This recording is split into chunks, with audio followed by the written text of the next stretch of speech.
Hello, hello, hello. Let's plan our spring garden.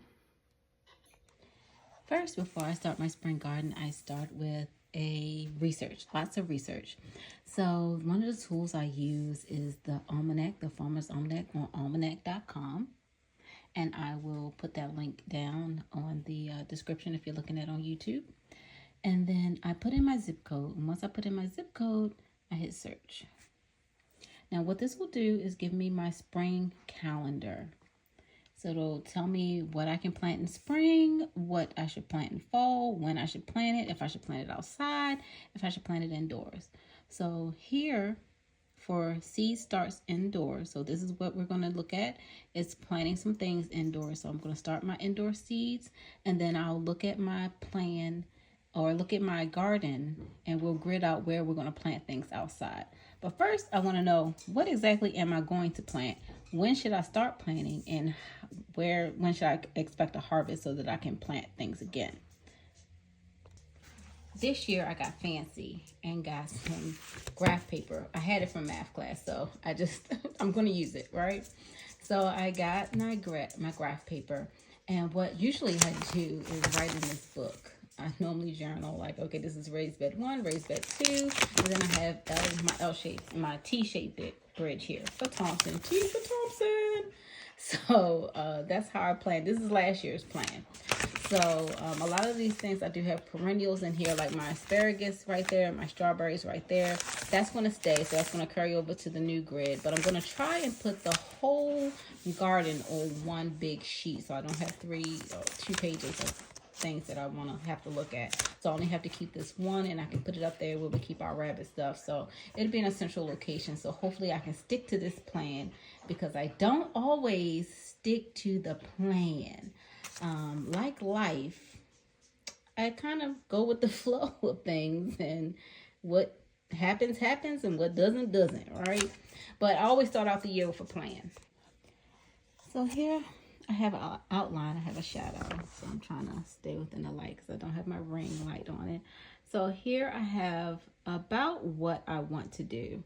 So this is what's already out there, what we already have on the 12 by 12 raised bed, and then this 12 by 12 raised bed perennial. So these things are going to come back every year.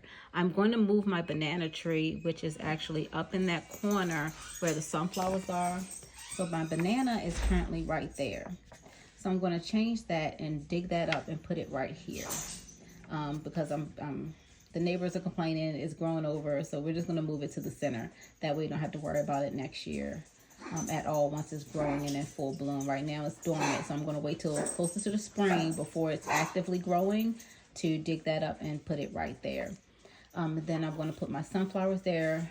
I'm going to have ground cover this year so that I can eliminate any weeds and things that may grow.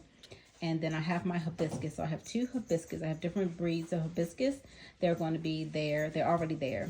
And then ground cover. And then the lilies, they always pop up right here. So they come in like an L shape because they are growing everywhere. But their rhizome is everywhere. It's been growing everywhere. But I try to contain the lilies to right here. So this is where we're going to keep that. I have an empty space here because that's an area that I do not have anything planted, and that there's open space for. All right, and then my this side, again, I have my strawberries and my asparagus. So I have plenty of space over here to plant my garden. And over here, I have my banana and my mullein. And I do need to put right here in the middle that I have my grapes, and I have my elderberry right there in the corner. And then my comfrey is all right there. So I'm going to put all that in. I have onions already planted here. So those are going to take up most of my spring. I won't be able to dig them up and move them until probably around May. Last year it was around April, May time frame that I was able to harvest my onions. So I'm going to be able to not use that space until then. So that's going to be onions. All right, here's my list of everything we're going to plant. So my seedlings, I'm going to do, my January seedlings are going to be arugula, bell peppers, broccoli, cabbage, eggplant, parsley, thyme, tomato, and kale. So February, we'll go through that in February. And in March, I'll be planting these all outside. So all of these are going to be outside, not starts, because in March I am not planting anything in the house. That is a time for me to start transplanting the things I did plant in the house or start in the house to put them out in the garden. So March is going to be the start of my spring season outside. So these things will definitely be going outside. And then the beets are on both sides because I'm going to plant. I'm going to try some beet starts in the house. Beets are grown in the ground. They really don't have a great transplant rate when you do them at home. But I've seen the nurseries have them. So I know somebody's having success with them. So I'm going to try it indoors and then take them outdoors. I'm adding a lot of beets to my diet this year. So I want to make sure that I have an abundance of beets growing this year. Stay tuned for my next video. Thank you for watching.